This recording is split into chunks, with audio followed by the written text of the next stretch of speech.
Welcome back to another episode of the PAV Pod. Today's special guest is Steve Gaskin. He is a father, he is a husband, and he is the owner of Retrokid. Retrokid is a cool streetwear brand specializing in nostalgia, Canadian nostalgia, and they sell really cool stuff, t-shirts, pins, bags, jackets, tons of stuff. Check it out, retrokid.ca. Really, really cool stuff. Sesame Street, YTV, the Jetsons, they've got a ton of stuff, but check it out, retrokid.ca. Today's episode, we talked a lot about how he got to where he is today, starting Retrokid, the jobs that he had along the way, his progression through that, kind of some of his thoughts and feelings as it changed and what direction he wanted to go throughout his life, and the passion, where he found it, how he got there, how he decided what it was, and what is his passion. And it was a good episode. I've known him for a while. He's inspired me a lot. He's very present, and that's something that we talk about in the episode a little bit later on in the episode. And it shows. There's results. There's good positivity coming from being present with people, and he is a people-focused individual. He really does care about people, and so I really like working with him. So I hope you enjoy the episode. I bought the new Bose headphones. Oh, okay. The baller ones. Yeah. For $5.99, and they're really fucking good. Really? Okay, cool. For Black Friday? No. Just for yourself. Full price. Wow, look at you. Baller. Full price, bro. Full price. And there's something that I admire about you is that you understand quality. Like when we first met and we were doing some of the filming stuff at Avid, you geeked out on the screen printing, on the layers. You geeked out on the materials, right, that you use for your t-shirt brand. Yeah. And that's something I admire and respect about you is that, there's time and place for more affordable stuff. But when you're buying something, when you're creating something that you're passionate about, and the little details, like the little colored tags. I don't know what the professional name is. It's like hem tags. Hem tags, yeah. You always have them colored out, or you put the heart for Care Bears. Where did that attention to detail and respect for stuff and for quality come from? Yeah, I think everybody has their own craft, right? I think for me, it's I'm a bit of a perfectionist, right? So, anything I buy or anything that I create has a certain level of, it's like a masterpiece, right? You're like an artist, right? So any artist that does a painting or a drawing or creates a consumer product like a headphone or even just food, you're like a chef, right? So for chefs, everything is it has to come from organic.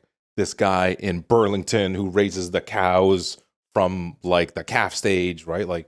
That's how far I want to go with our product. And I it's nice to know that you see that, right? Because things like that for me is second nature. But for others to hear that just makes me feel better that, oh shit, people are actually seeing all the small little minutia details that go into our products. Yeah, and I think it's a few of those people who do it, but for those who do notice, it's important to them. It's also expensive, man. Right? A lot of people who just kind of consume our stuff on a daily basis, they either just expect it to be there, or they just don't want to pay more for that level of detail, which is completely fine. But because of the business we're in, because of the clothes that we want to make, it's got to have, I will always go back to food because I'm a foodie as well, right? So you want to know where you're buying all of your food from, right? So there's that level of perfectionism that we have in all of our products. Is this perfectionism that you've mentioned a couple times, did it start at a young age? How did you... Dude, I'm Asian, man. Yeah? Come on. Yeah. You any Asian house you go to, there's a level of you better get the shit right or you're doing it over again. But I think it's also with any, immigrant family. You and I talk about this all the time. There's that immigrant mentality of you have nothing. And if you want something, you have to, you got to fucking work for it. You got to work your ass off. And whatever it is that you do, that better be perfect, or else your parents are going to chew you out. Yeah, no, right? It's true. That idea of my dad saying, my dad always says you have to work twice as hard, for everyone around you. Totally. You have to work twice as hard because it's the underdog mentality, right? Yeah. It's that you see people who have more than you. So obviously you want a piece of that, right? Yeah, is that why you started Retrokid? For No. for anyone who doesn't know, No, let's no. introduce yourself. How would you introduce yourself to who's that teeny Shit. tiny guy? If you were to meet what's that character that you like? Teeny little super guy? Teeny super guy. How would you explain yourself, what you do, who you are to him? I'd be like, teeny little super guy, I love you, man. Teeny little super guy, Pav is referencing a skit from Sesame Street. And luckily, Retrokid is a licensed partner of Sesame Street. I'm wearing one of our old school dead stock shirts with the Barkley and the Sesame Street on the sleeve.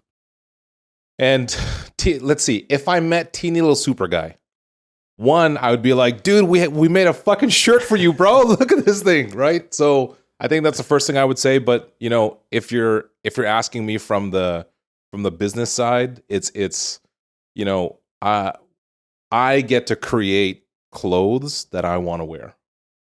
That's as simple as I can put it, right? And a lot of who I am is thankfully identifiable with a lot of our customers, right? And that's a very specific generation of people. It's like 70s, 80s, and 90s, right? And I think the success that we found is that we're willing to take a risk on that very small proportion of customers that grew up in 70s, 80s, and 90s, because they're almost forgotten, right? So if you look at social now, the trend right now for nostalgia is massive. But that nostalgia starts at 2000s or like very late 90s, right?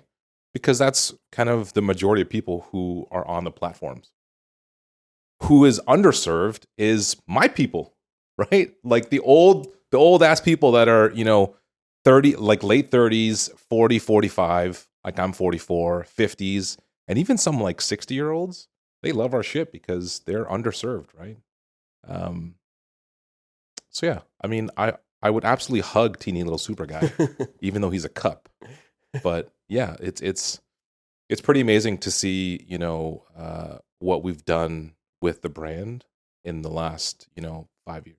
I know you're like, I stalked your LinkedIn and your portfolio, My LinkedIn, your resume of work, and you've done a ton of different stuff. I like that you can see the growth progression. It's something that looking at LinkedIn like portfolios or profiles, you can see. First of all, you still use LinkedIn? Of course, everyone does. For what? For job applications, for stalking, getting to know people, guests for the podcast. So. Fair enough, you know, stuff like that. It's good as a reservoir for. It's become like a bit of a Facebook social feed. I don't know about you, but when I go through, everyone's talking about how great they are or what great things they've done. It's so positive. It's so positive. It's stupidly so positive. And it could be one little minute thing that happened.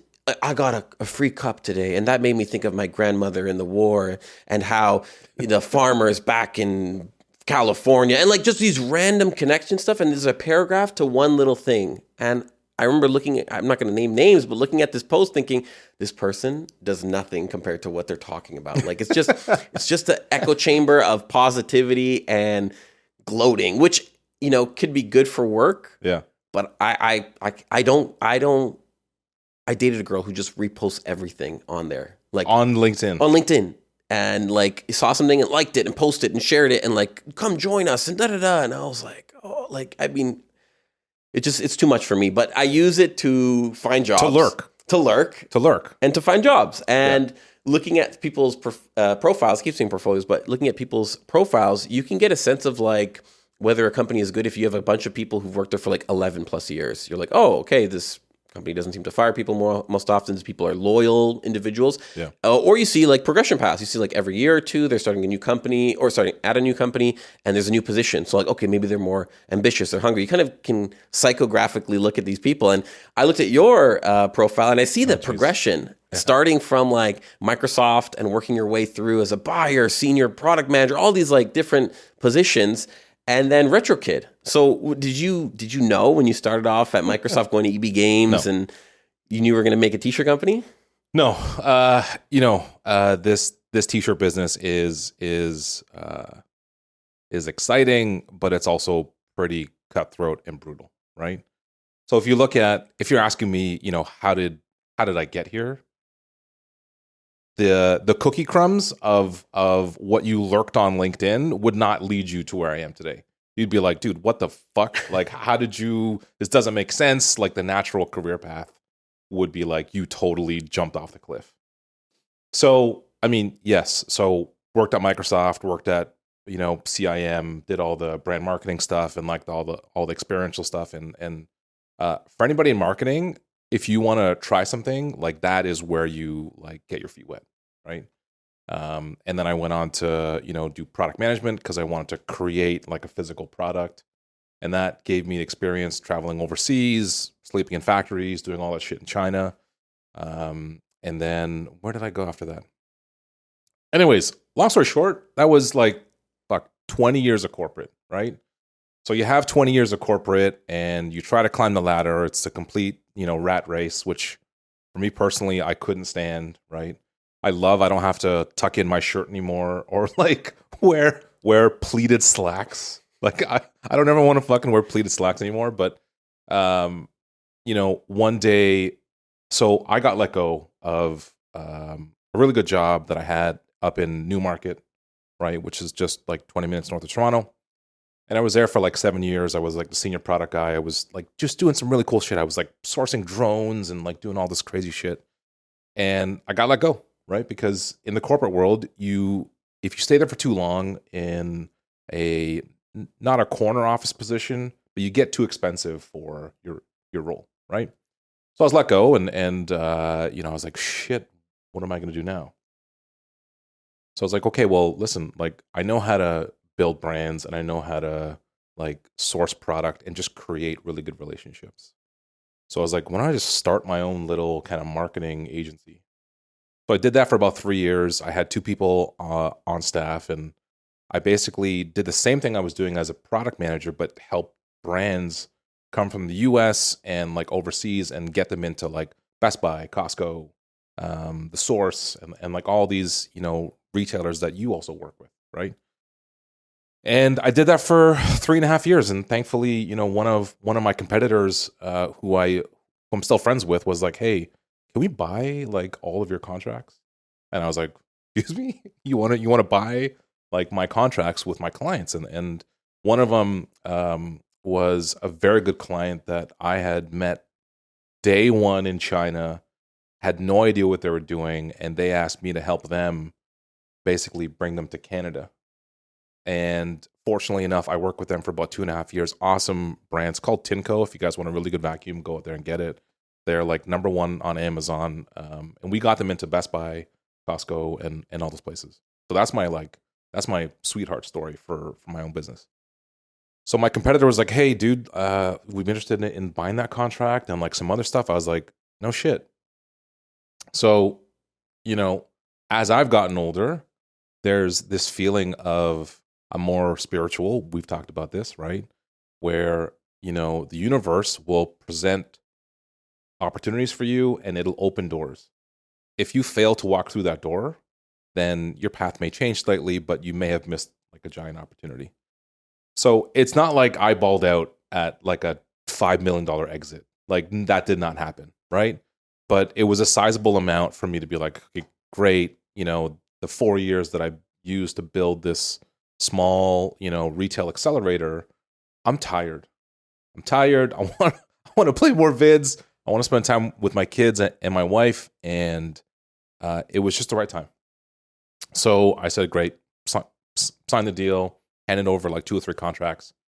And I think Eric and I were just in the garage with the boys having a session. And I was like, hey, you want to like do some Bloodsport t-shirts? And he was like, sure, why not?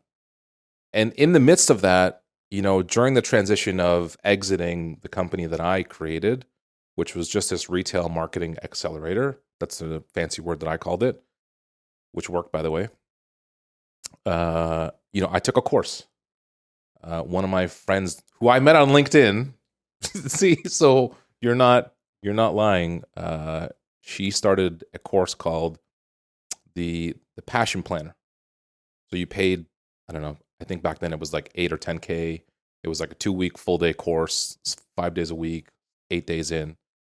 And it was it helped me identify what my core passions were. So, all of us have this question of like, what am I good at? What do I want to be doing with the rest of my life? Right? Like you hit that wall of shit. I've gotten so far. Am I happy? What do I do now?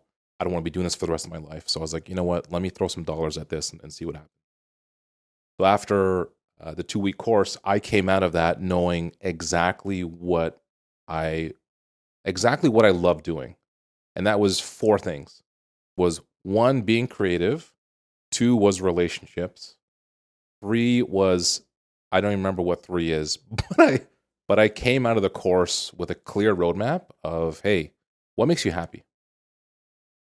And a lot of that was just the acceptance of who you are today is really all the joys you had as a child, right? So as I look around your studio, there's a lot of me in here, right? There's like the Lego kicks. You got your blacked out PS5, right? Those things bring us joy. And although we're grown men now, or we'd like to think we are, there's a lot of self-reflection of, well, shit, if I love these things now, like, why aren't I just celebrating that? And that's really how Retrokid started, right? So at a higher level, it's like, oh man, you guys make really cool clothes with these licenses, and like I love to wear it. At a deeper emotional level, it's, Eric and I really wanted to just celebrate our childhood, right? And like we pray and hope that comes through with our clothing, because we're taking these big risks for like Mr. Dress Up or the Raccoons or like old school Sesame Street that a lot of people don't want to do. But yeah, that's how I got there. Like jumping from where you had the contracts, you were familiar. You could see the progression path. You knew what to do, and you started it, right? You started your own company. Starting Retrokid is totally different than what you were doing, right? Yeah. Not tech, not bringing it into a market, into a retailer. Like for context, my position is similar to what Steve is doing in terms of work and helping retailers and connecting the dots. You're starting from total scratch. Yeah. Were you scared? I think a lot of people want to do things. Maybe they know their passion, maybe they don't, and we could talk about that. Figuring that out outside and seeing if it still resonated with you, this stuff, the creative and the relationships. But taking that jump is really scary for people, right? I'm sure there's a lot of hard times and a lot of times where you feel like, and sometimes myself with this podcast, I feel like, oh, no one's going to listen, How did you jump over those hurdles? It's pretty painful, right? It's being an entrepreneur and an owner is not for everybody, right? So sure, you might have a couple friends that are trying it or some that are successful. A lot of businesses fail and like fall flat, right? I think you really have to know yourself before you jump off the cliff. But then on the other hand, sometimes you just got to fucking jump off the cliff, right? There was somebody that always told me, you can jump off the cliff, but you have to figure out how to build your wings on the way down, right? No different than Gary Vee was like, hey, you want to learn how to do push-ups? Hey, guess what? You got to get on the ground and do some fucking push-ups, right? You got to fail to, okay, or you got to do it. You just got to do it, okay, right? You just have to do it. And I think for a lot of us, there's that desire to, I don't want to work for somebody, or I don't want to clock in and, do all that stuff. And that's fine, but that stuff that doesn't go away when you own your own business. It actually amplifies and gets worse because you have nobody else to answer to but yourself, right? So, if the viewers are in a position where, they're thinking about it, my best advice is you just have to jump off the cliff, right? Because if you don't try, you'll never know, right? Yeah. How do you get yourself through the hard times? How do you get yourself through, like you've made that jump and say you're late on something, something's fucked up. How do you tackle that problem?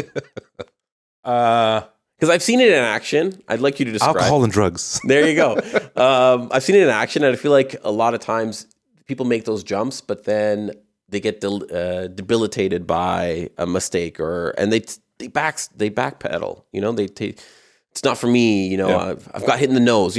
Fighters who've never fought before. People say they're going to fight, but they've never fought. Yeah, never got punched in the face. And then exactly. Yeah, and then they get punched in the face and they're like, shit, this is the dumbest thing ever. Mm-hmm. Yeah. I'm a pretty calm and passive guy to begin with, right? But I think, exiting the corporate world after 20 years will build good character, right? So I had a good starting point. And then just starting up my own business, and if I can rewind time and remember what that felt like, scariest fucking thing ever, right? So we bought a brand new house. Back then, the housing market wasn't that crazy. Bought a new house, 2 kids, married, and then we upgraded to like a larger detached house, more expensive bills, right? So all that stuff. And I had no corporate job. Like I had no biweekly paycheck. So that security that a lot of us have of, hey, I can go into work and I can pay my bills because every 2 weeks I know I'm going to get paid. That left, that vanished. So I think, making that decision to be okay with that was the hardest thing ever. But you get over it pretty quick because you just have to act, right? And if you stay stagnant and you just stand still and you don't do anything, then you're not doing yourself any favors, right? But it's hard. Like it's hard to make that decision for yourself to take that risk, right? Like if you ask my wife, I'm not a risk taker. I am now because I know all the shit I had to go through to get to where I am today. I know it'll work out, right? I know that if I, bust my ass, and I stopped using the word hustle because it's kind of cliche, right? But if I bust my ass and I truly put in effort and sweat and blood, I'll be happy with the results because I knew I did everything that I could do. And I couldn't do anything more, right? So I think if people if they have a good work ethic and they understand their own abilities and they give themselves some grace to do more than that and be okay with it, then, that's the best way that I can suggest to kind of manage. You know your limits, right? And it's tough. Like it's a scary position to be in. Yeah, I feel like a lot of people, like you said, use that word hustle, the hustle culture now, and just do it and got it and whatever. And people get all these hyped up. Like there's a lot of social media accounts that I know of that, and these like pyramid scheme-esque people who are like, I see them all the time. Forex, we're making money, everyone's making money, and like you just got to do it. And you have these sessions that you go to, and it's just people hyping each other up. Yeah. And saying the most ludicrous things, but then I feel like people get out into the real world and like, what do I do? What do I do next? Guy to yell at me, right? And so I like what you're saying about just knowing, putting in the effort first into a direction and then knowing it's just as best you could do, right? Something my mom used to say to me in school, I remember like not getting the highest grades. I'm like, I suck.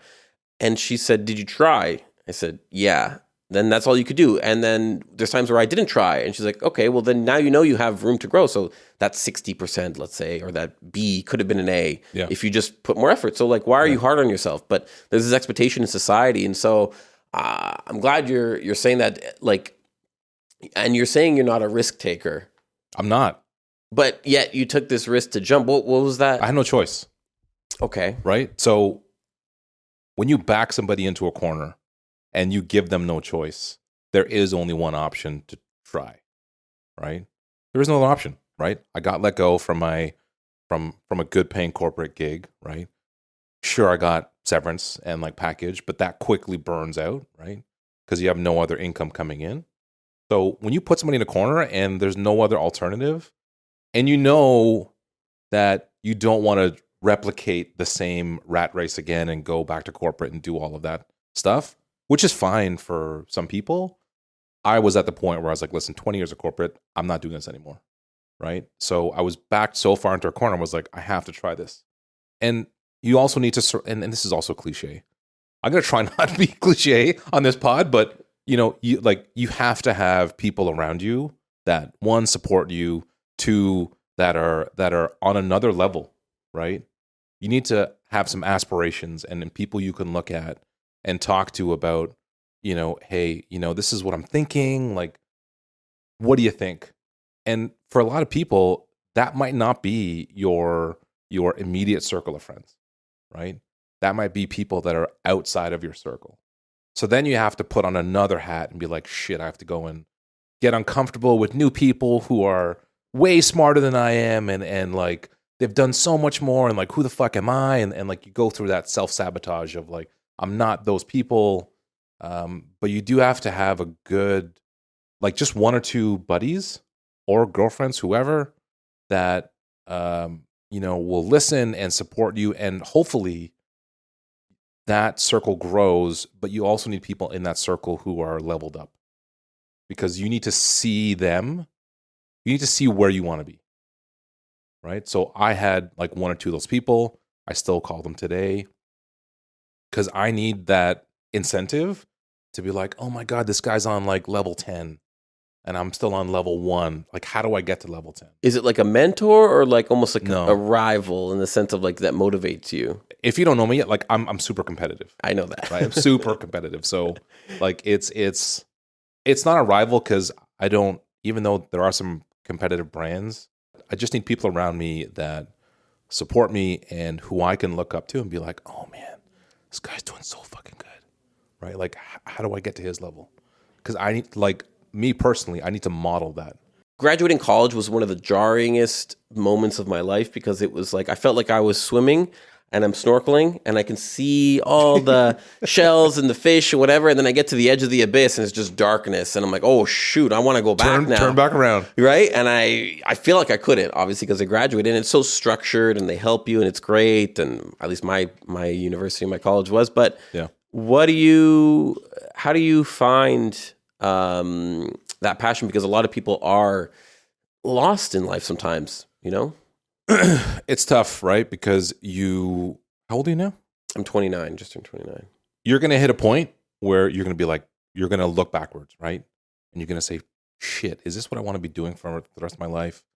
I'm going to generalize, most of the people I know have hit that wall. Like, I'm 44, so I've got some years on you, and I always love to send the elevator back down. You're going to hit that wall where you're going to be like, man, am I doing everything right? Whatever. And when you do that, that's your moment to really figure out who you are.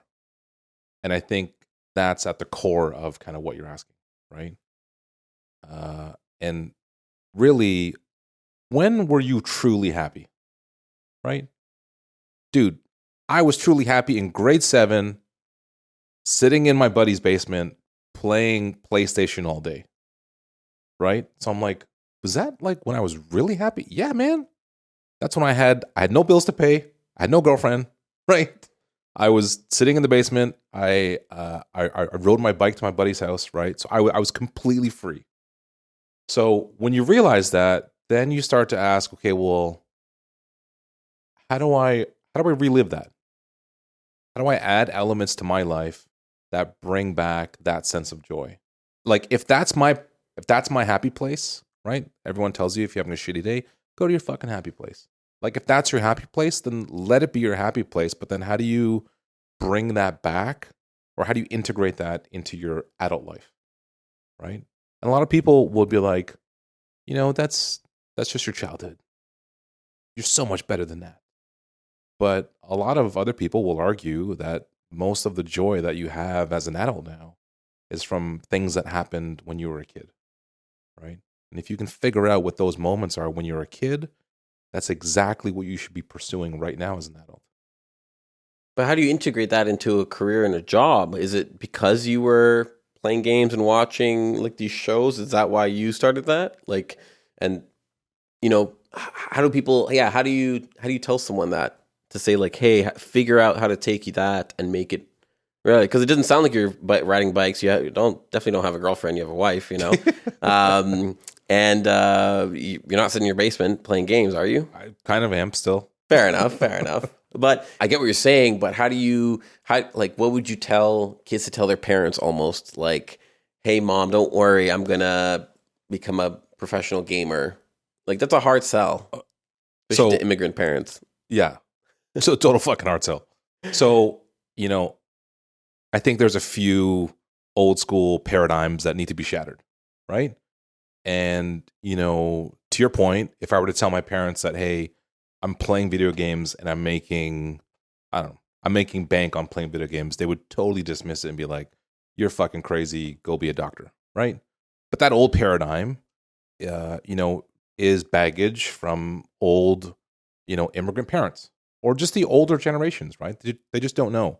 So, like, even with my kids now, if they were to say, hey, I want to go be a YouTuber, I would be like, you're crazy. But I know in the back of my mind, those guys make a shit ton of money and they look like they're having a ton of fun, right?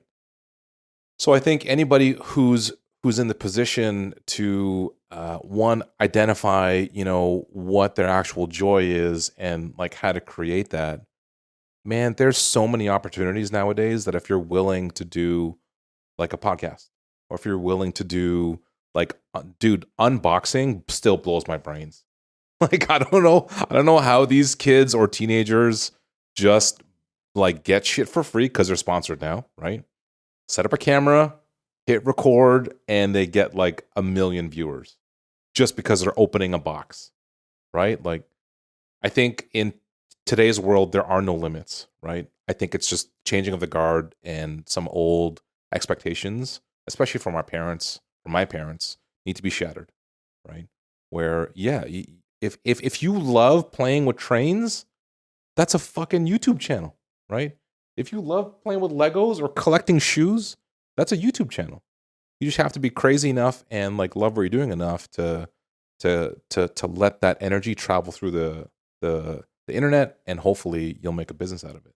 But you said something important there. Hopefully, right? Like, everyone, there's like 9 billion people in the world. Cut that down by 10 filters or whatever, and say there's 2 million people who want to be sneaker YouTubers. Can they all make money? Like, no. And I say this because of your company, right? Like, how do you differentiate yourself? Like, how do you stand out of the crowd? Because that's what a lot of times has to happen, with anyone who's starting this. Because everyone wants to be a YouTuber. Every kid I've spoken to says I'm going to be a YouTuber one day. Every parent, I had another my barber come on. He has 3 boys. Great guy, great kids, great family, and he's like, every single one, all 3 of them want to be YouTubers. And so not everyone can be rich. Are we all going to work for YouTube one day? So like, what would you tell someone who's starting a sneaker shoe channel, how to stand out, and how do you do it? So for us at Retrokid, the biggest thing for us is, so one, I'm pretty fortunate to have experience in the corporate world, in marketing, in sales, distribution, wholesaling, like all that stuff, right? Like, if you really lay out the path that I was on, it kind of all led to where I am today. Did I have the right tools to be successful? Yeah, I kind of did. Did I have the interest to go out there and do it? Yeah, like, I wanted to see what I could do. Was there any guarantees this would fucking work? No. There were absolutely no guarantees, but that motivation for you to be okay with going to the ends of the earth versus anybody else out there, that's the drive. So there's a great book by Simon Sinek. I think you must have read it.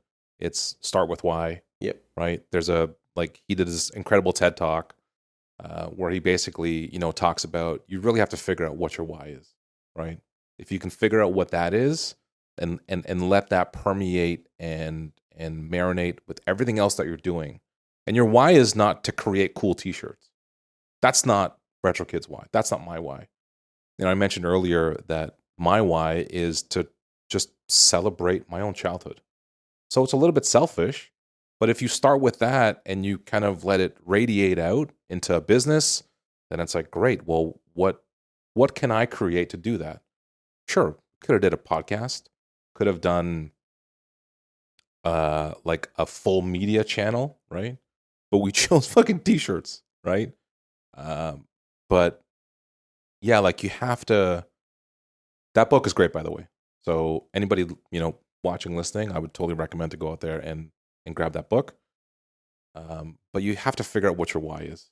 And then you just have to be okay with not making money. I feel like there's going to be a lot of disappointing kids in 10 years, 20 years. Yeah. But that's what I'm saying. If you figure out what your why is and you're feeding that why, and your why can't be, I want to make $1 million, right? That's kind of the second or third ring outside of your why. Your why is hyper personal to you, right? And for me, I'm just a big kid, right? Like I still want to play Legos and do all this shit, even though I'm 44.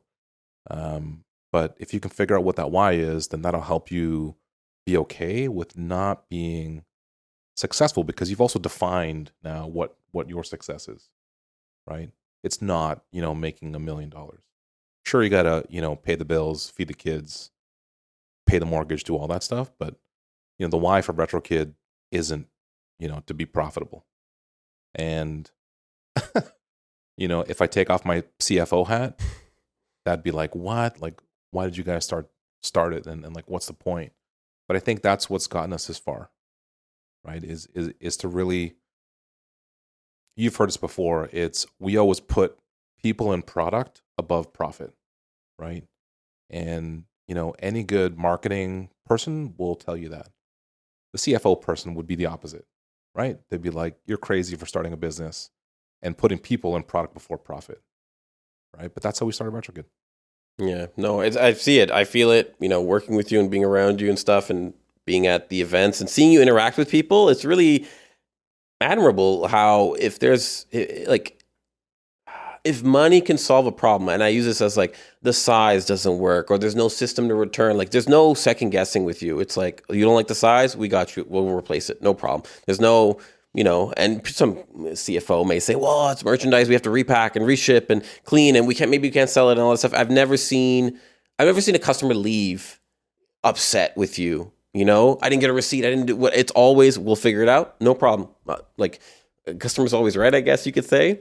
Yeah, I mean, you and I both know that that's not correct. Not always true, but that goal, it's like reaching for the stars, but being okay with landing on the moon or whatever that saying that that I ruined. Yeah. But you've put people first, so I see it firsthand. Has there been a big mistake you've made throughout this? I feel like, oh my God. Yeah, what's the biggest mistake you've made, whether in life or with Retrokid, and how did you overcome it? You really want to get into this, man? Yeah, let's get deep and personal. So, knock on wood, Retrokid hasn't had a lot of mistakes yet. I think there's been a lot of learnings. If again, I don't want to sound fucking cliche, but it's okay to fail. We all get that now, right? But you have to take those failures and turn them into learnings, right? So you don't do it again, and two, you're just smarter from falling on your face 1,000 times. If you're asking me what the biggest mistake I've made, I'm still living it today. So I, Steve, hate finances. Like, I hate looking at P&L sheets. I can do it, and I can look at it line by line and like do some trending and do all that analytic shit, but I fucking hate it with a capital F. And, they always say the magic you're seeking is in what you fear the most, right? So I'm like, oh shit, these cliche people have been right 1,000 times. Yeah. So maybe I should start to like finances. So naturally, I love designing, creating, and making cool shirts and making our customers happy, and going to do events with you and the rest of the team. That's what naturally I love doing. What I hate doing is finances. So if this was a financial pod, and you were like, "Hey, Steve, can you tell me what your OpEx is for whatever?" I'd be like, "I don't fucking know," right? But that's a big fault of me as an owner, right? Because as an owner, you're supposed to know what your operating costs are, how much margin you're making, and sure, the fundamentals are there for Retro. If anybody's watching that wants to buy Retrokid, the fundamentals are there. Don't sweat that. But I have very low interest in looking at finances because I'm so heavily invested in the other areas of the business. So my biggest mistake is not knowing that because I have no interest, right? But I think what's interesting is, and this is where it gets kind of deep, is, I've made a ton of mistakes. I've had people be like, dude, you fucked up. And I'm okay with that. Like, I'm at the age now where I'm like, okay, I messed up. Let's identify, let's self-correct, let's steer in a different path, but take accountability, right? All that stuff. But I think, one of the biggest realities is, so Retrokid's been selling for 5 years, right? I only went full time with it as of last year, April. So I've only been full time for about 2 years now. And what's happened in the business is we've created this brand, and it's taken a life of its own, where this passion project is, hey, by the way, this is now a business. And that's scary, right? Because when a passion project turns from this, oh my God, you make the coolest like little things ever, and it's now a thriving business, then you almost have to like set your expectations free of how you originally started, right? Because Retrokid was, yeah, let's make some cool fucking t-shirts.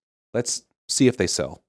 So I think I'd like to think that we've proven that we've built this brand with some really amazing, incredible followers and customers. But then halfway through, you have to start servicing those customers. So you start to audit, well, who are those customers? And sometimes when you go down that path, you're not prepared for some of those answers, right? So let me give an example. So Eric and I started, with, hey, let's do some blood sport shit, right? Which is, male, 40 to 50, right? I like kicking guys in the face, right? And then we started like House of Frightenstein stuff, which went well. And, we realized at a point in time that some of those products that we're creating, we don't like, right? Like personally, I don't wear all of our stuff, right?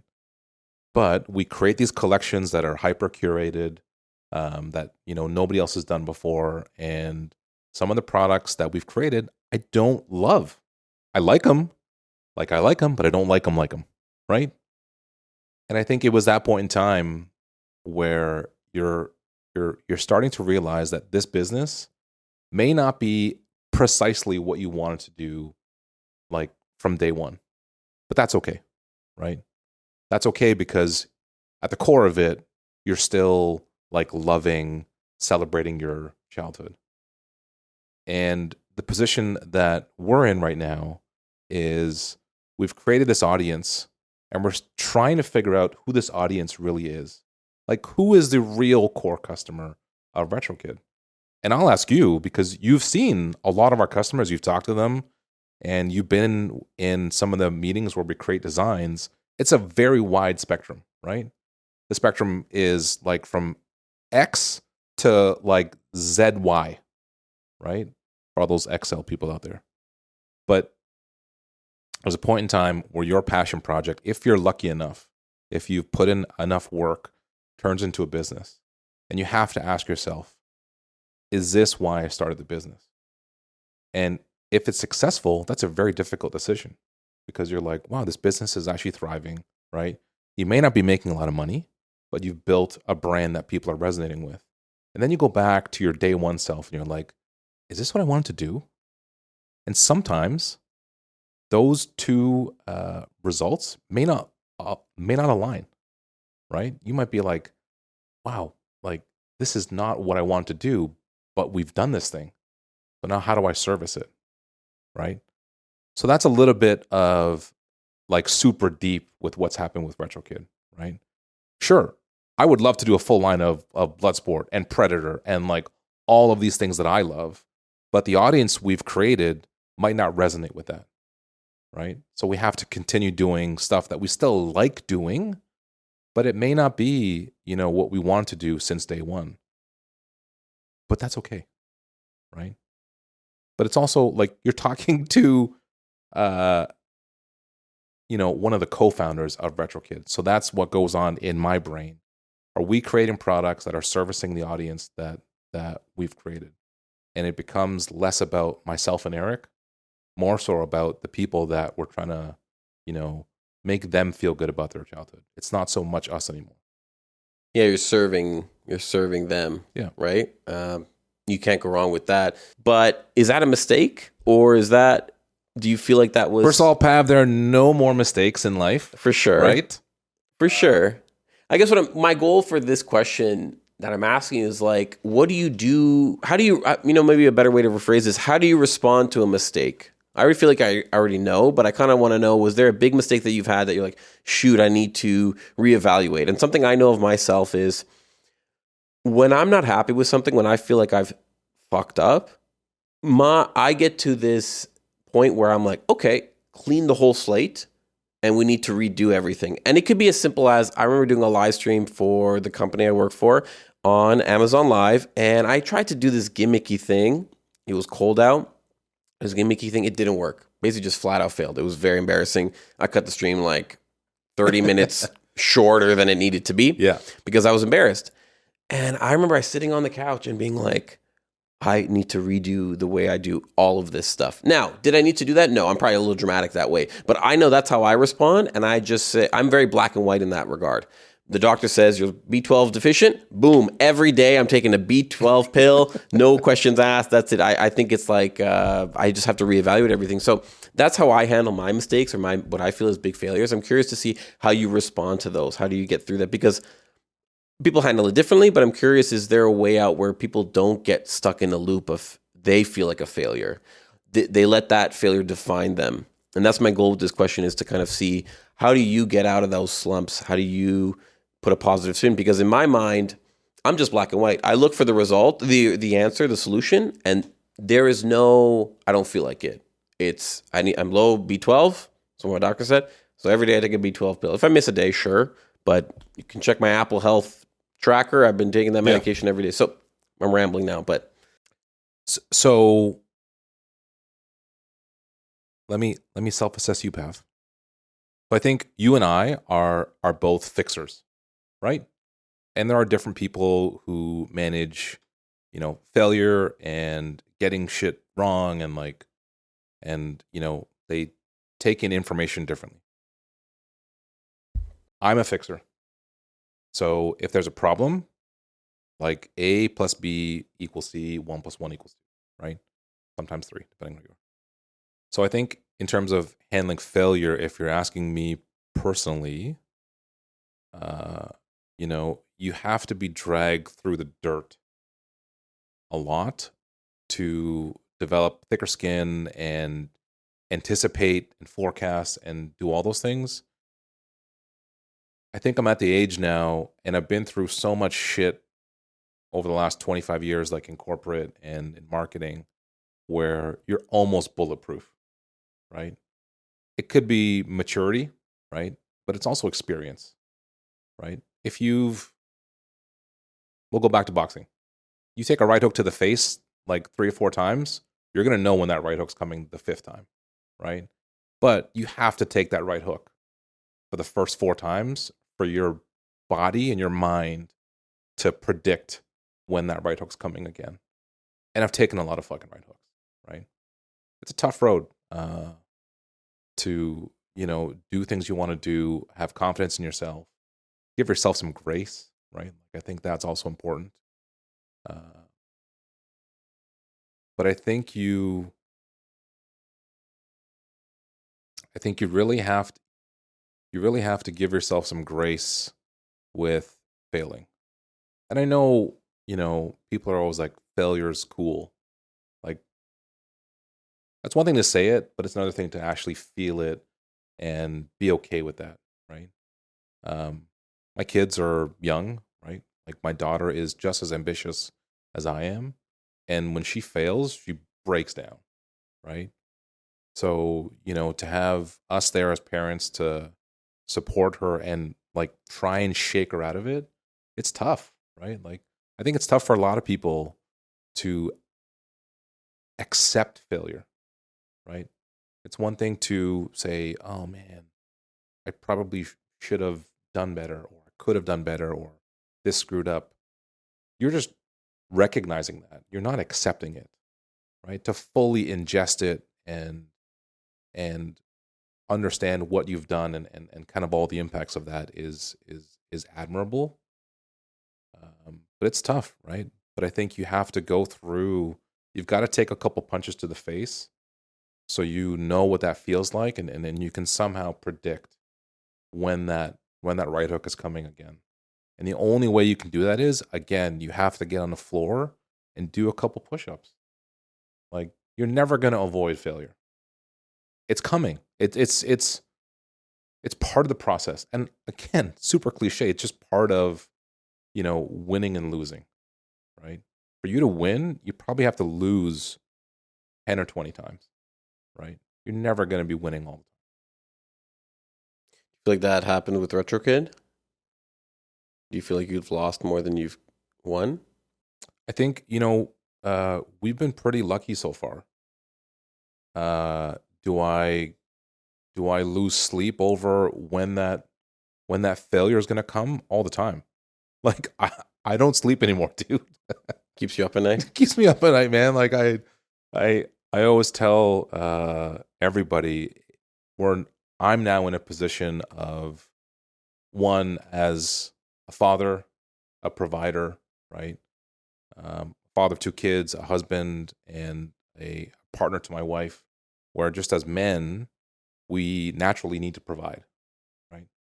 If I don't bring home a piece of meat from hunting that day, guess what?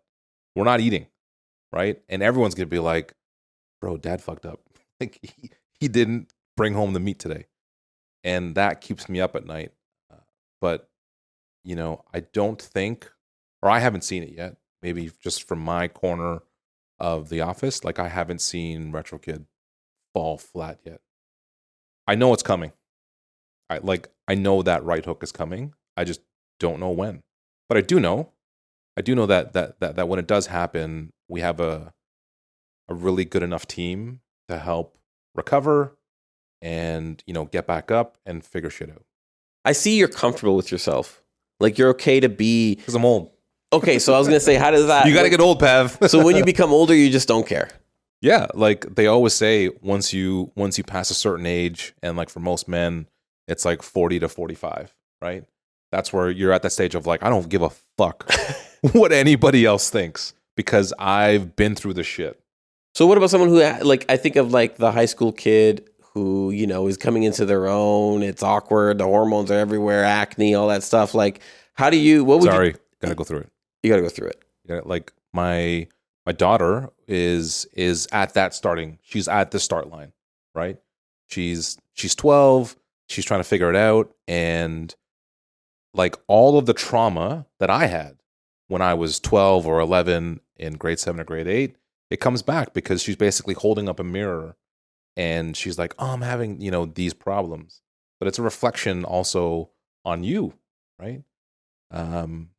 And you as a good parent, if you want to be the good parent, you start to immediately say, well, how do I help her? How do I not let her go through the same things that I went through? Because for me, that was traumatic. So you're like, how do I, and especially as a dad with a daughter, you're like, how do I protect this girl from this massive dragon, right? How do I slay the dragon? But, it's really, they just have to go through it, right? Like you can't, as a parent, if you had the ability to protect your children from all of these traumatic experiences that you might have gone through or that are present, you're actually robbing them from the opportunity to figure it out for themselves. Right? Yeah. Like kids have to go through, like you and I had to go through some shit to get to where we are today. Right? If you didn't go through that shit, you ever wonder where you'd be? Yeah. Right? Yeah. Like you have to go through some shit. I'd be happy. And now I'm miserable. No, you're right. I always thought like, I don't want my kids to suffer, but I want them to struggle. I want them to like have to problem solve. Yeah, but there's a fine line. And that's what I'm saying. Yeah. Right. There's a fine line between suffering and struggle. Yeah. Yeah. And maybe struggle is a harsh word, but like they both start with S, so it sounds great. But suffering I feel like is unfair, is not needed. Sure. Suffering through something, in my mind at least, is something we could have avoided. But struggling, like you said, due to the push-ups, like, I was a soccer player my whole life, and I remember I wanted to hold the ball on my foot and like just keep it attached and not have it. And I struggled and struggled and struggled, and I kept trying and trying and trying to get this ball to sit on my foot, and it wouldn't work. And my dad's like, okay, don't worry, go to sleep. Tomorrow is going to work. Yeah. And the next day it did work, but I had to keep trying. But that was the point. Like my dad's like, you're going to struggle. That's how it is. Yeah. So the struggle for me is like normal, but yeah, you want them to struggle, but you don't want them to suffer. So how do you know when to interject as a parent? Maybe this is more. You don't. Okay. You don't. There's no handbook for parenting, right? Well, that sucks. No, it's not on. No, for dummies. I mean, you could try on YouTube. There's a YouTube video on how to parent. Yeah, I'm sure there's probably YouTube, and it's parenting is one of the toughest jobs in the world. If you want to be a good parent, right? There's lots of people that I know that are struggling to be good parents. Well, you know why you're struggling? Because it's fucking hard. Because it's real fucking hard to be a good parent, right? Anybody can be a parent, but if you really, want to be the best dad or the best mom ever, hey, guess what? It fucking sucks. Because nobody's telling you what to do. Everybody has their own different situations. And you really got to sacrifice, right? Like if someone told me, hey, you're going to sacrifice the rest of the back half of your life when you have kids, I probably may not have gone this far, but like I'm happy where I am. I love my kids. I love my wife, but it's tough, man. It's genuinely tough to try to be the best parent you can. Yeah. And it's different, right? For every person. It's different for everybody, right? They feel in every kid, Yeah. Every kid's different. Every family's different. You have all these other external factors that are probably that I don't have. Some of them I have, you don't have, right? But it's tough. But like going back, like with your soccer analogy, if you didn't spend hours trying to balance that ball on your foot, hey, guess what? You're probably never going to be able to do it. It's true. It's true. And you're right. It came from like competitiveness of a friend being able to do it and me wanting to join my dad. For context, my dad had a friend who had coached the under 21 team. Yeah. And I was like 16 or 14 and I was like, I want to play. And the coach was like, you can come practice with us. So I wanted to impress these guys. So it was a lot of that ego, which I try and control, but also that desire to like see how well I could be as a young man versus these older guys. Something I'm going to derail a little bit, but another thing I've always admired about you, and seeing it in action was great, like at your house, but also out. You and May just work so well. Yeah. You and your wife, I feel like work so well. Yeah. And, hearing that you guys were together since high school, right? Yeah. Bro, that's like in my generation, at least, I don't know anyone who's been together since high school. I don't know anyone. And, not to say I know a lot of people, but I feel like a lot of this generation now, and we kind of talked about this with YouTube and with mistakes, is that we compare. I only see the glamorized version on Instagram, right? A lot of girls that I know look at relationships, say, well, he's posting her. Why don't you? Or this guy's I made $2 million this year with drop shipping, and you're like, holy cow, I made like $10 today, mowing some guy's lawn. So like, what am I doing wrong that this guy's doing right? Yeah. How did you know is one question I want to ask. How did you know she was the one, your wife? Oh my God, dude. No, this is so cool to me because this is a big fucking question, bro. Well, if you're comfortable talking about it, but like maybe more advice on that because, I'm in a relationship and this is the best one I've ever been with, don't tell the others. But I hope they're going to watch this podcast, Pav. They're going to watch this podcast. They're going to stalk me. But I hope they're all doing well, truthfully. Disclaimer, right? Disclaimer. I do hope they're all doing well. My legal team has advised me to say that. No, in all seriousness, I do hope they're doing well. But,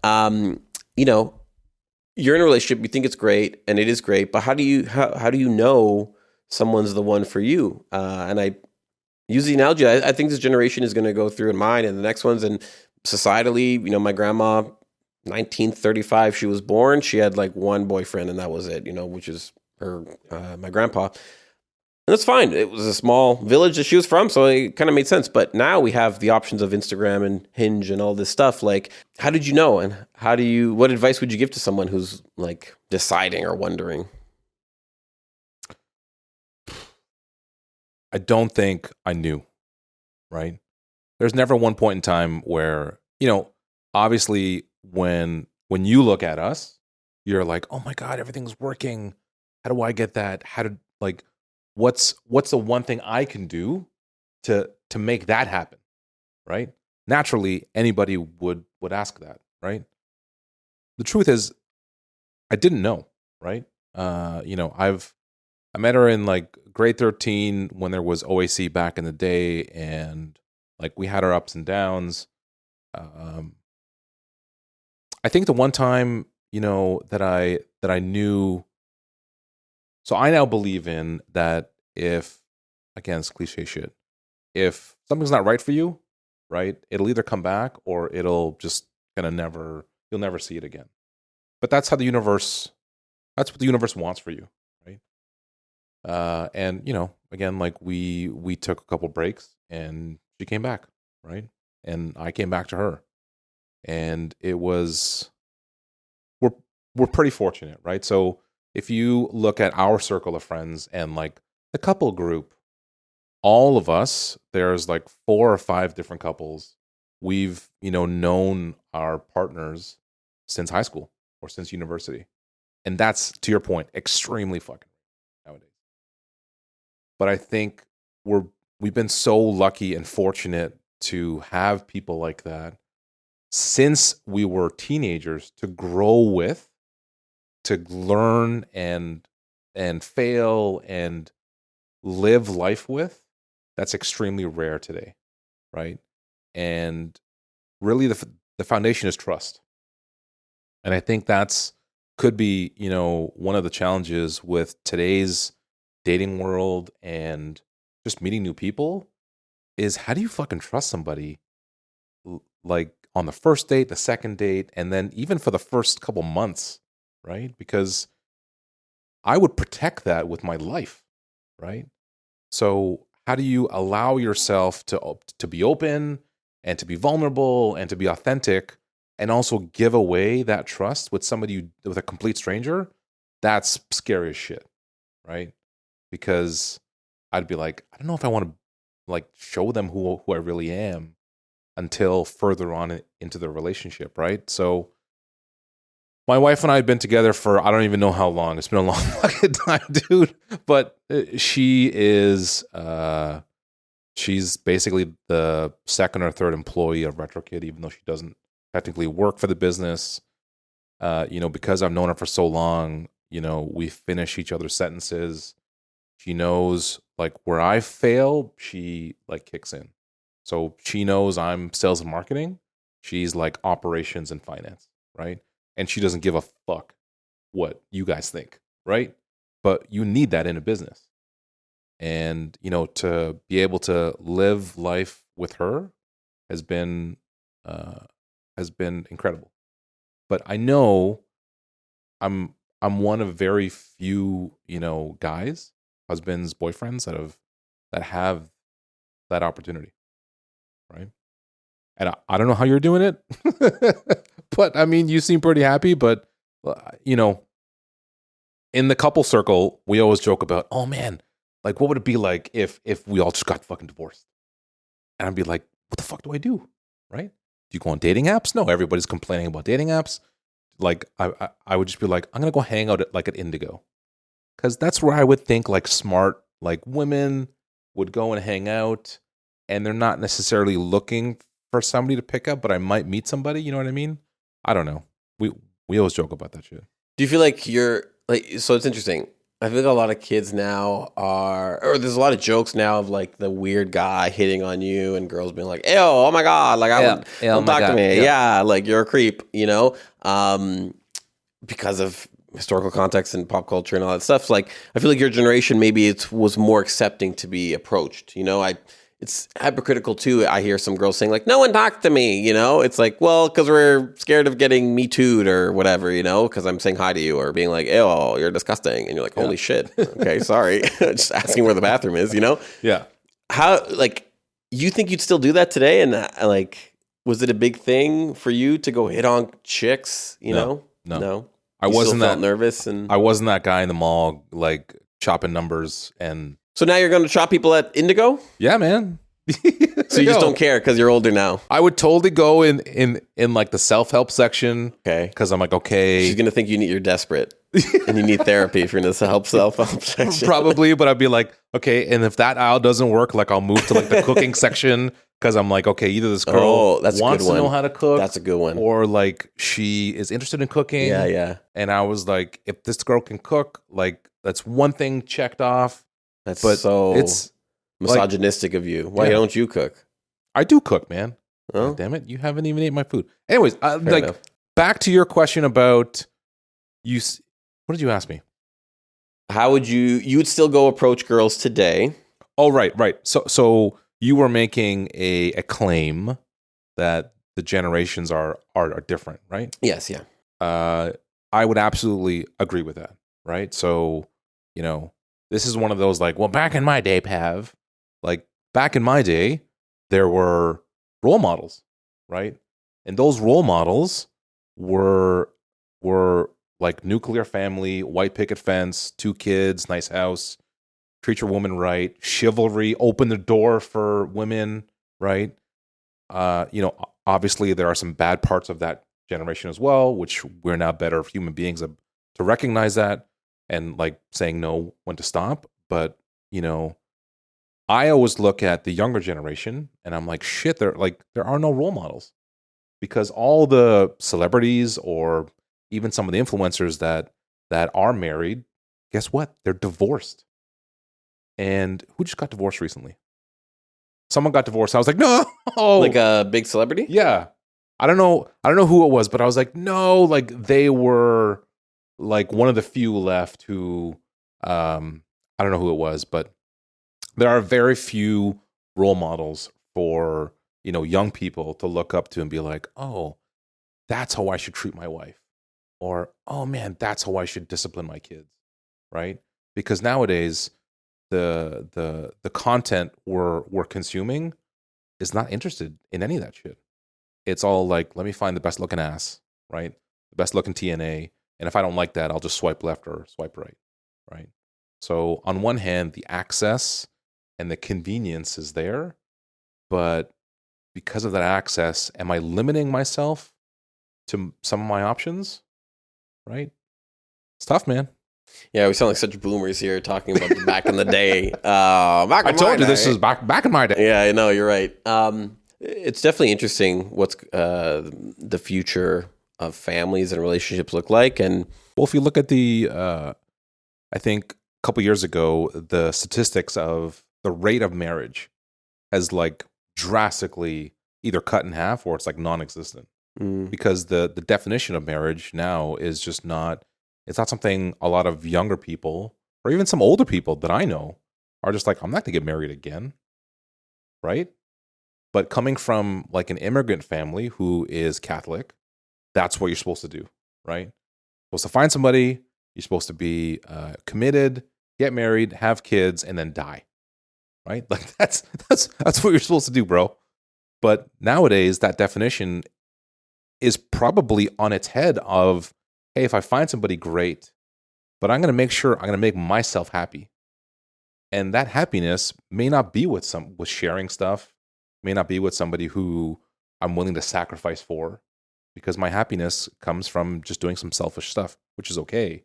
But I think the definition of marriage and the role models plays an important part in some of the challenges that people who are dating now have. That's a really good point because, my grandma used to joke, have as many kids as it needs to raise the farm or something like that. I'm like, oh, what farm? But okay, sure. And that was the mentality, right, of parents. You only, get intimate to make kids and that's it. And God's watching and have enough for the farm and great, But I feel like there's, that role model of how to do it maybe is not there for people. It's a lot of like excess, and as much as I love TikTok, I really do. It's very dopamine driven, hit like, and I find myself, if the video's not if it's a longer video, great, but if it's not engaging the whole way through, I'm gone. Or even like brushing my teeth, sometimes I just have stuff in the background to always be stimulating.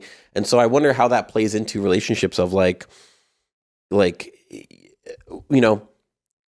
we're not in the lovey-dovey phase anymore. Nope. How am I how do I know we're okay? Yep. I've had a friend who came to me and is like, I think I got to break up with her. And I was like, why? And he's like, we just sit in silence sometimes. And I'm like, oh, I think that's kind of good though, no? Like to sometimes not have her talking to you. And he's like, yeah, I think she hates me. Like, it's just a weird thing where I think people are like, it always has to be those movie moments. It always has to be happy. It's never that calm, quiet. And I feel like something my grandmother, and maybe in your relationship now, is like, as you get older, you like that. You want that companionship, but without that excess and galore and, gaudiness, if that's the right word. Yeah. And, I think it's cool to have this idea of like, I'm going to be personal or selfish, is what you said about this is what I want. And the girl saying, I'm just going to have a boyfriend. But don't you think you've learned a lot by being with someone and saying like, I'm committed to them, and I can't walk away, is what I'm trying to get at. And I have to learn to live with someone. Do you feel like there's a lot of stuff you learned about yourself? I think a lot of, any successful relationship is, they'll always say it's a two-way street, but at sometimes it's not a two-way street, right? Sometimes you'll be on the highest of highs and your partner is going to be on the lowest of lows. So you've got to figure out some way to bring them up, and that takes energy and that takes sacrifice. There's some people that I know that just aren't willing to make that sacrifice, and that's totally cool, right?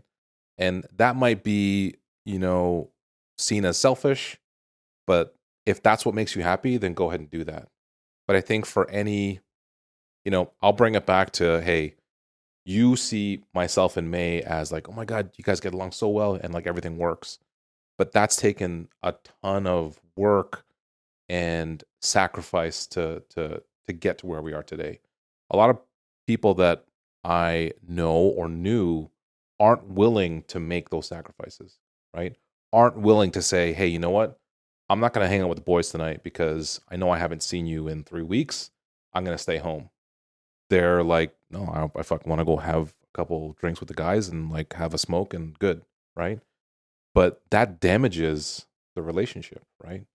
So a lot of it is, sacrifice and the willingness to not put your interests before someone else's. And in today's world, I don't know if you can do that, man, right? Because a lot of other people that I've met are doing stuff for themselves, which is totally cool. Totally cool. But if you're looking to get into a relationship with somebody, you both, not just one person, the other side also needs to be like, hey, I'm going to give up some of who I think I am to create this new person with you. And I think that that's very hard for people, younger people nowadays, to go against what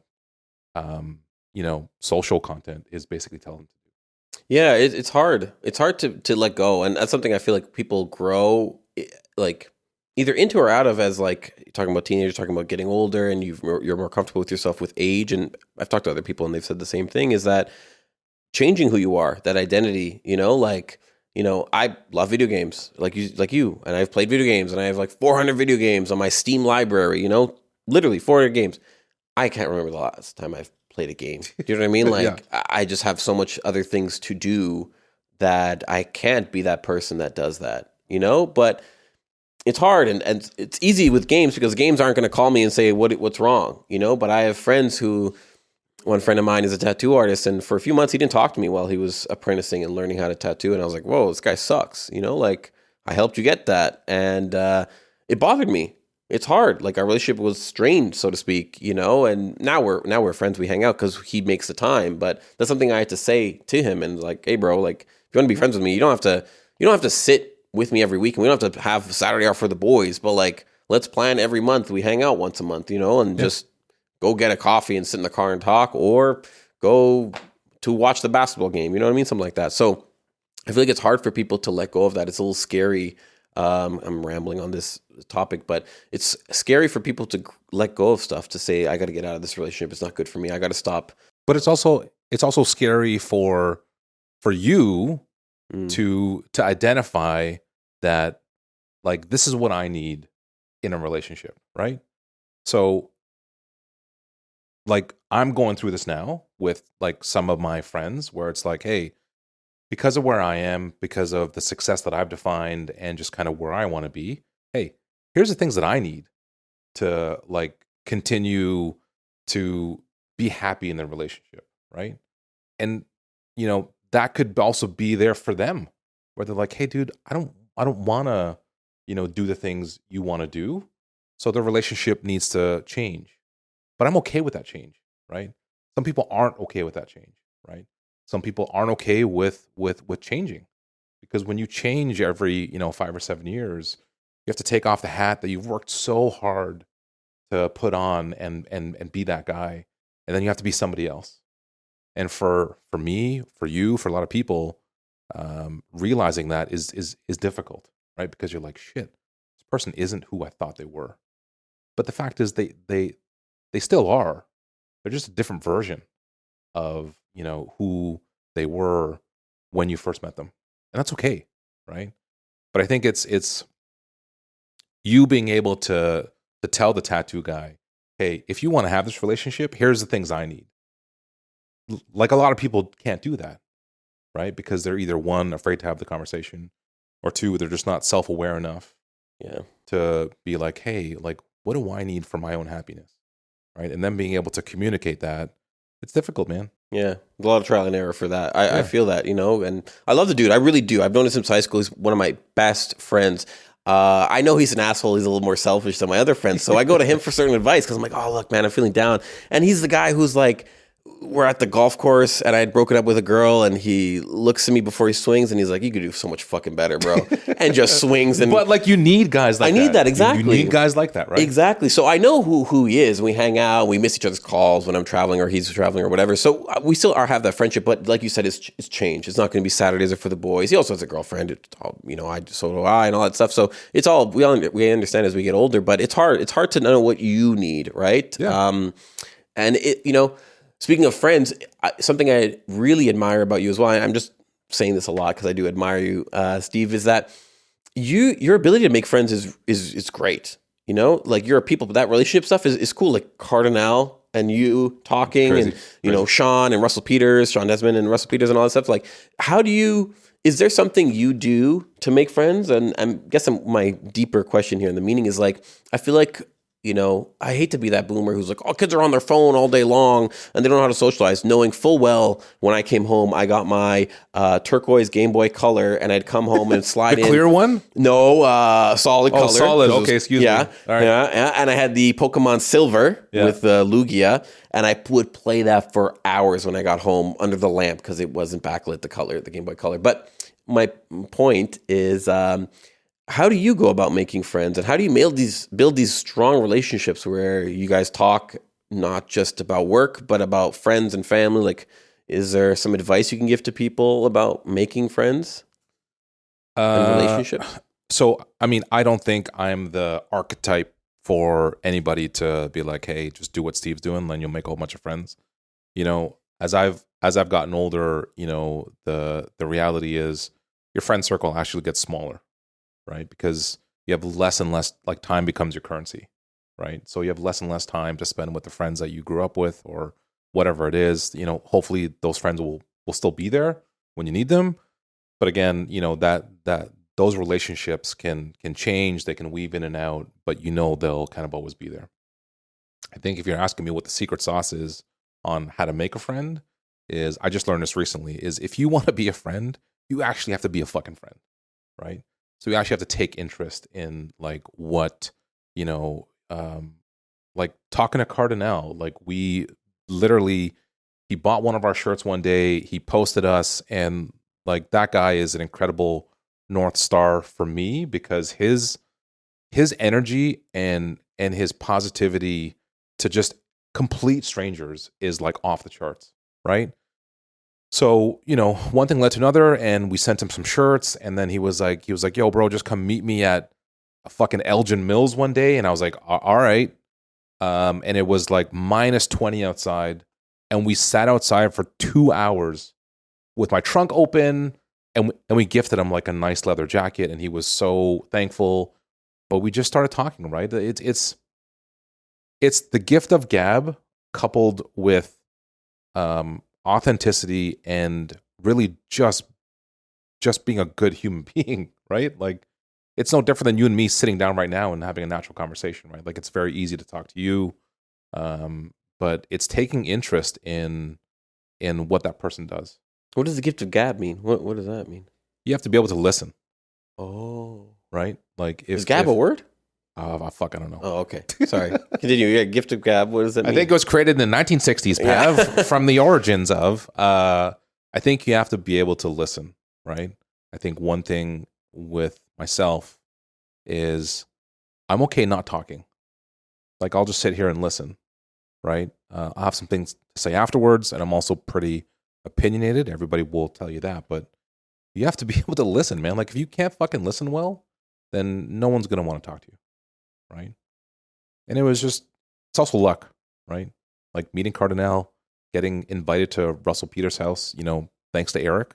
Meeting some of the people we've met, Sean Desmond, some of the comedians we've met, some of the DJs that I've looked up to.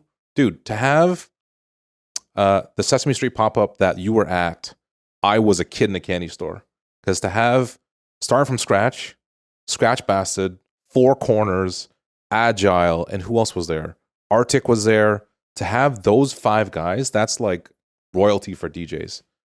And I was geeking. I was like, oh my God, I can't believe these fucking guys are here. But like, I treat them as like good friends, right? Like, the first time I met Mark, starting from scratch, I met his wife, I met his kids, and they just instantly felt like family, right? It's a soft skill that I've been able to get better in all my years of corporate, right? But it's also just being able to listen, man. Like, if you don't have the listening skills, no one's going to want to talk to you. No, I get that. Yeah. I always find myself with people is that, like, them saying more is more important. You know what I mean? Than me just rambling. And I can ramble with the best of them. But yeah, like, listening to them is going to give you so much more. And it's also being there, right? So exactly. Like, I'm 2 feet from you. Yeah. But I feel your spirit, right? Like, I know you're listening to me, and you're not tinkering, and you're engaged, and you're looking me in the eyes. There's some people that I've met that don't do that, right? They'd be like, yeah, whatever, Pav. Yeah, it's cool, man. Are these successful people, or are these just like random people? I'm always curious of, like, are there some mega successful super billionaires who just don't know how to look at anyone in the eye? I don't know, but it's a sign of like you can probably suss this out, where it's you meet somebody for the first time and they're like, yeah, okay, it's cool, man. Yeah, or they'll just be tinkering, or they're just not paying attention, right? Those people I don't have time for, right? It's people that want to sit down, and you can tell within the first 5 seconds whether or not someone is your people. What is something you wish you started doing earlier that you regret not doing, I wish I believed in myself more, right? In the corporate world, you're always taught to, use resources, follow the process. You're in this silo, and other people's jobs aren't connected to yours. And I developed a mentality, also because of my dad, who's an immigrant, who was always, hey, you got to fend for yourself. If you want to survive this, you got to fend for yourself. And I did that, but I also pushed some people out because I was like, no, this is my thing. I'm going to do this. But it never really gave me the tools I needed to, even though I would let's say, quote unquote, win the race, right?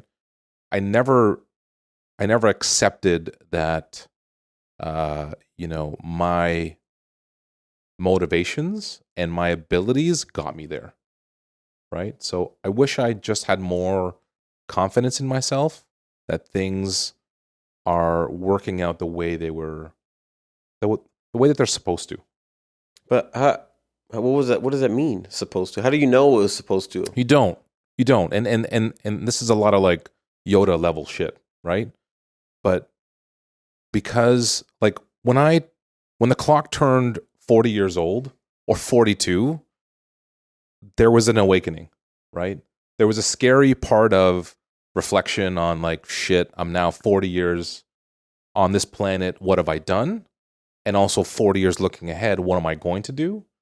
But there's also this comfort blanket of you've made it this far, right?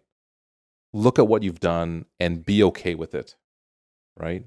I wish I had that confidence when I was younger, right? So when I was younger, a lot of people used to, say things, push me around. In the corporate world, it happens a lot, right? You lose opportunities, you win some, you don't get this role because someone's better than you. You tear yourself down because you didn't get it, kind of all that shit. But I'm in a good space right now where I'm comfortable with who I am. And I wish I had that sense of, it's not confidence, it's that sense of, hey, I'm exactly where I need to be when I was, 18 to 25, right?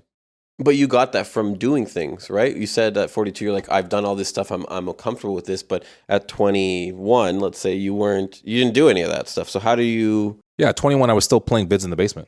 Sure. So how do you tell yourself? What would that look like a real day example now to a 21-year-old? In my mind, I agree with you. I think like the day to day, like without what I've overcome, or no, a couple of girlfriends had said this to me. And I was like, oh, I'm frustrated. I'm not where I want to be. I'm not where I want to be. And both of them sat me down and said, not at the same time, obviously. He sat me down and were like, technically speaking, the shit you've gone through to be where you are, it's like 1,000 times percent return on investment. Like you've done through so much shit with your family and your life that you now are, as you're here, is great. So you should be comforting. You should feel comfort in that. You should feel confident in that your abilities to move mountains, let's say. How do you do that at 21? Like some people are like, just living normal lives, playing games in the basement, whatever. And even myself at 21, I was like, I don't think I'm shit, It was only recently now because I was going to therapy and being like, I need to figure out like why I'm so hard on myself. Is that I realized that, but how do you, like, what does that day-to-day look like for someone at 21? They've just graduated college or high school, maybe, or hopefully not high school at 21, but you know what I mean? I don't know if I don't know if you can tell, you can tell a 21-year-old what to do, but whether or not they accept it or not and actually agree with it and align with it and believe it is a different story. I don't think if there was a fucking time machine and you're like, hey, you can go back to be 21, but you got to convince your 21-year-old self to believe in yourself and take risks, and everything's going to work out fine. Even if I tried those three things and I teleported back then, dude, my 21-year-old self would be like, fuck you, bro.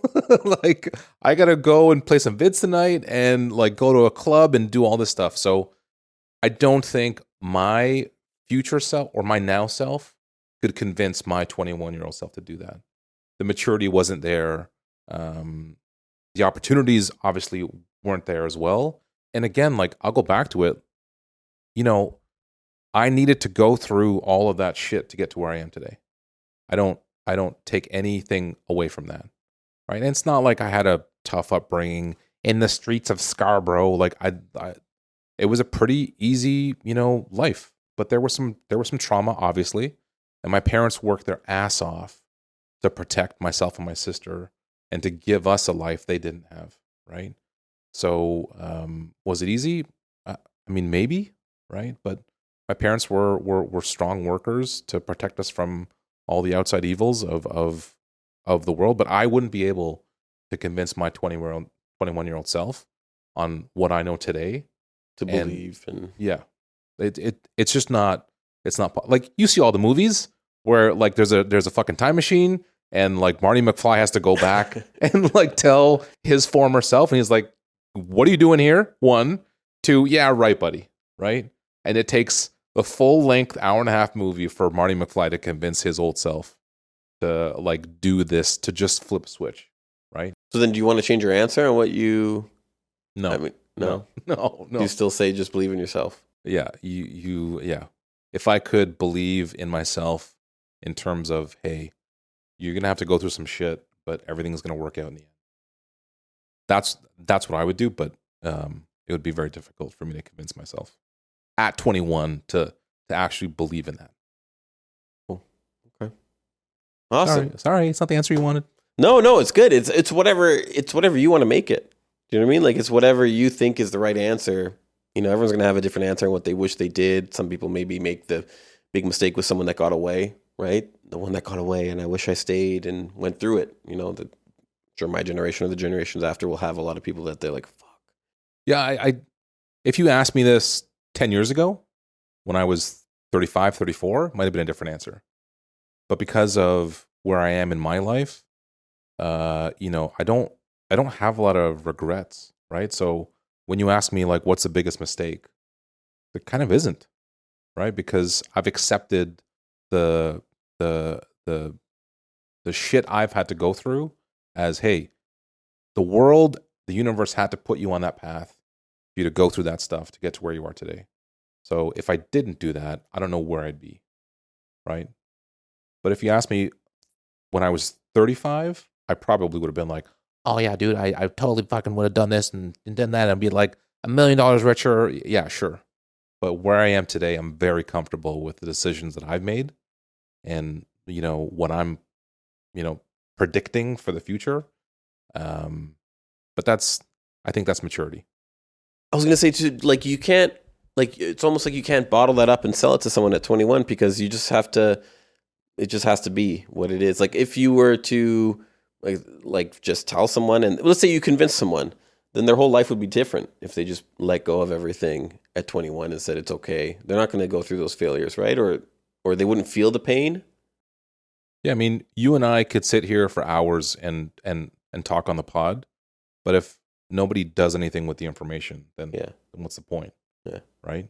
I mean, I would love to get a room full of you know, startups and like entrepreneurs and be like, hey, this is the playbook, this is what I did. And those are great because I've been to a lot of those with like Robin Sharma and like Gary Vee and a whole bunch of other people, with Brené Brown and like all of those headliners. And you walk away from it, you're like, oh my God, I feel so fucking empowered. Woo! And then the feeling wears off and you're like, shit, what do we do now? Right? And that's the reality of timing is everything, right? I never used to believe that when I was younger, but timing is everything. Meaning, if you know you're presented with an opportunity, you have to identify it, recognize it, but then you know believe you can execute on that. And sometimes some people, it's just not the right time for them, right? So how do you tell someone who's missed that boat, like, to be okay with that? Is that goes back to you'll be okay? I don't know, man. That's a good question. I think if you've missed the boat, the best you can do is give yourself some grace and just say, hey, you know what? Here's what I've learned, and here's what I'm not going to do again, or here's what I don't accept for myself, right? And then you just have to find a way to pack that baggage up and fucking throw it off the cliff. You do. Right? A lot of us are carrying some serious baggage around, right? Like, I'm not going to get too personal, but there's some baggage that we all have. But you have to be able to take that shit, put it in a suitcase, and just fucking throw it off Niagara Falls. It's obviously easier said than done, but I agree. It's easier said than done, obviously. But yeah, to carry around that stuff for the rest of your life is exhausting. I feel like a lot of times people live in the past, and that's what that baggage is. You know, they don't allow themselves to be okay with the mistakes or the missed boat. And have you ever tried to live in the present? It's hard. Like truly live in the present. Have you ever tried that? Yeah, I think so. Like, elaborate. So there's this video, because I get all this shit now with like cliche entrepreneur shit, and somebody was basically explaining how difficult it is to live in the present, right? So if you look at a timeline and you have 3 points or vectors, past, the present, and the future, right? From the present to the past is basically all the baggage and all the memories, right?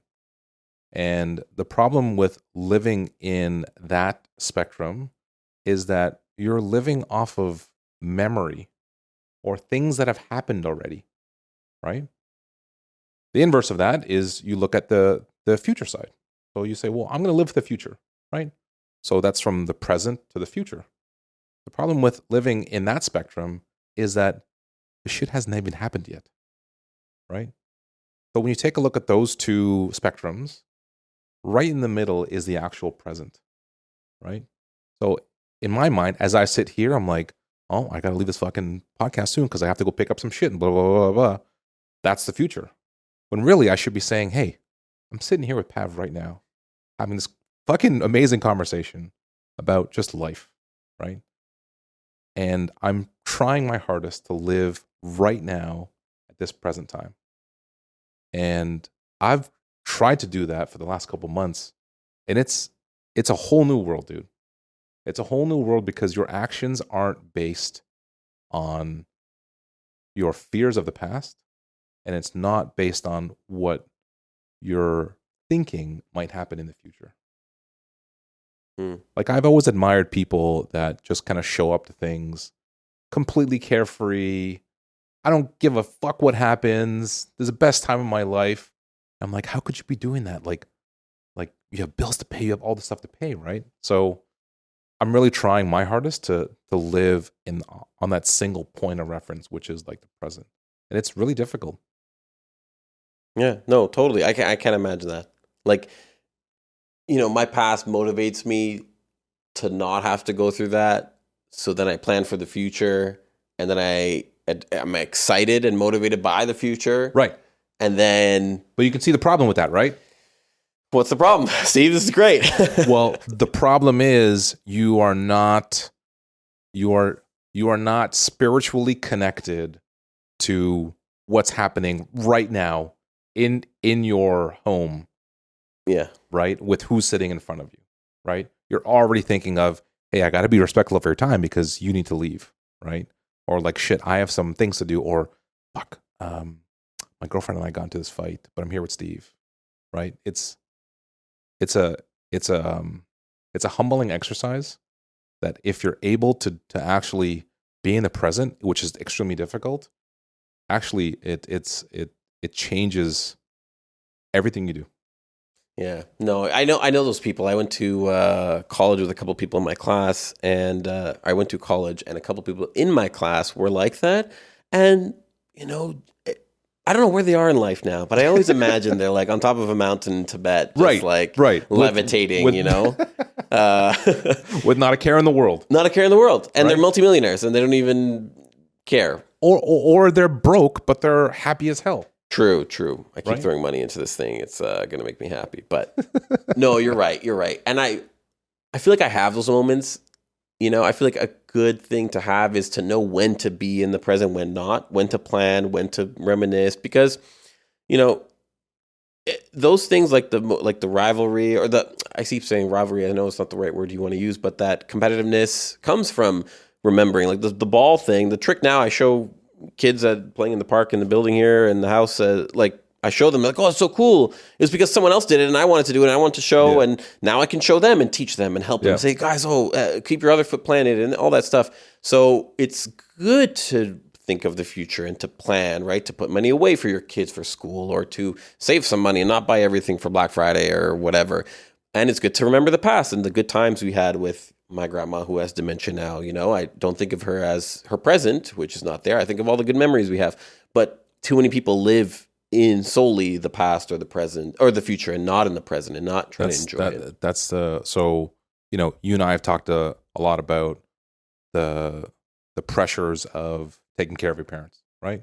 All of our parents are getting older, and, I think it needs to be more of a discussion on on really that, like the unspoken responsibilities of, your children taking care of you as our parents get older. And this is the perfect example. So like my parents are in their late 70s, right? They're starting to get into that space of like they need our help, right? And because I'm a fixer, I'm constantly living in the future because I'm like, I got to plan this out. Like, what if this happens? What if that happens?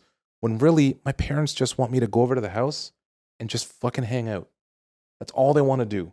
But in my brain, I'm so forward thinking. I'm like, well, you can't do that. You got to put a railing over here. You got to do that. I'm not there. Like I'm mentally not there because I'm constantly thinking about you're getting older. I need to try and predict, when certain things could happen, that I'm not, just being spiritually there for them when they just want to hang out, right? And I think that for me is the motivation I need to just be present with certain people, right? Obviously, with some other people, you really could care less about what happens. But I think for certain special people that you want in your life, it's really humbling to be present, right? Like if I just sat here with you and we didn't say anything, it'd be mad weird, but we would connect at a different level, right? And for me, that's important. Yeah, no, totally. I mean, there's this guy I heard, I don't know what he does. He said business is personal and good business is very personal.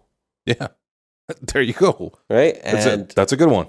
It's a good one, right? And I always thought about that. It's like, yeah, like you are more than just the task. I tell people, my sister's looking for a job and she's like, I don't know what to do. And there's secretary and then there's this manager position or whatever, all these stuff. I said, like, what problems do you want to solve, right? That you're good at, that you can solve naturally. And then also like, what's the people you want to work with? People who make jokes, people who are maybe quiet, like a friend who's an accountant and they like to just literally be in their own silos, listen to music, and lunchtime they all talk, she says, but when they're working, they don't want to talk. Whereas like I can see my sister totally in the middle of doing something, talking to a friend while she's doing it. So, you have to kind of find that environment that fits for you, right? And that has the people that you want to be around that care about you and not just seeing you as like a cow to the slaughters, you know what I mean? So it's important, man. It's really important. So speaking of present, again, and thinking of the future here, I want to be respectful of your time. What time is it, Pav? It's 1:20. I got to go. So you got to go. But thank you for coming on the podcast. This was one of my favorites. I really appreciate it. I know we've been prolonging this and your extreme... I had to rupture my Achilles just so we could do this. Adventures, yeah. You were fighting an alligator in the Amazon. So thank you for saving that village of no people. No problem.